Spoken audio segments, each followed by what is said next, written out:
स्वागत है दोस्तों आपका एग्जाम ग्रेड चैनल में। अर्थशास्त्र के इस वीडियो में हम जानेंगे आर्थिक और गैर आर्थिक गतिविधियां क्या होती हैं।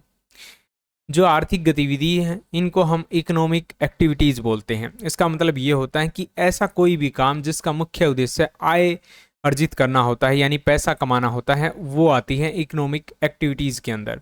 इसके अंदर उत्पादन किया जाता है, चीज़ों का वितरण किया जाता है, उपभोग किया जाता है, ये सारी क्रियाएं शामिल होती हैं। और यहाँ पर जो लोग काम करते हैं उनका एक ही उद्देश्य होता है मुनाफा कमाना। फॉर एग्जाम्पल, कोई किसान अगर खेती कर रहा है पैसे के लिए, मजदूर फैक्ट्री के अंदर काम करता है पैसे के लिए, व्यवसायी दुकान चलाता है पैसे के लिए, तो कोई भी ऐसा काम अर्थव्यवस्था के अंदर जो पैसे के लिए किया जाता है वो आर्थिक गतिविधियों के अंदर आता है। अब हम बात करते हैं गैर आर्थिक गतिविधियों की, जिसको हम नॉन इकोनॉमिक एक्टिविटीज बोलते हैं।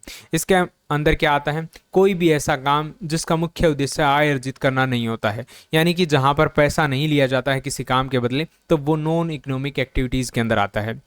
जैसे ही शिक्षा का कोई काम है, फ्री में कोई पढ़ा रहा है, स्वास्थ्य का काम है, मनोरंजन का है, कोई सामाजिक सेवा की जा रही है, तो ये सारी गतिविधियां जो हैं गैर आर्थिक गतिविधियों के अंदर आती हैं। इनका क्या उद्देश्य होता है? समाज और व्यक्ति का विकास करना। यानी कि कई लोग क्या करते हैं, मतलब कई शिक्षक बच्चों को पढ़ाते हैं, वो इसलिए नहीं पढ़ाते कि उनकी इनकम हो, उनसे कोई फ़ायदा मिले उनको, बस समाज के अंदर जो है लोग पढ़ें, आगे बढ़ें। या डॉक्टर जो है मरीजों का इलाज करते हैं, अगर वो इलाज फ्री में किया जा रहा है तो वो गैर आर्थिक गतिविधियों के अंदर आएगा। जो भारत जैसा देश है यहाँ पर सारे काम होते हैं, कृषि होती है, विनिर्माण का काम, मैन्युफैक्चरिंग का काम होता है, जो सेवा क्षेत्र है वो भी यहाँ पर है। जो हमारे देश के अंदर सर्विस सेक्टर है उसका योगदान सबसे ज़्यादा है हमारी जीडीपी के अंदर।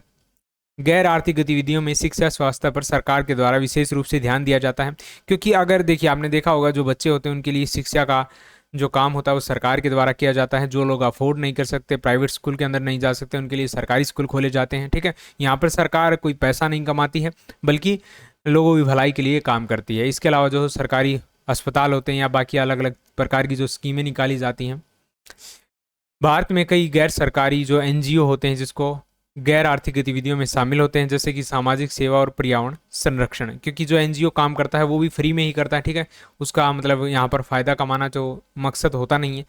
तो कोई भी ऐसा काम जिसके अंदर फ़ायदा नहीं लिया जाता है वो गैर आर्थिक गतिविधियों के अंदर आता है।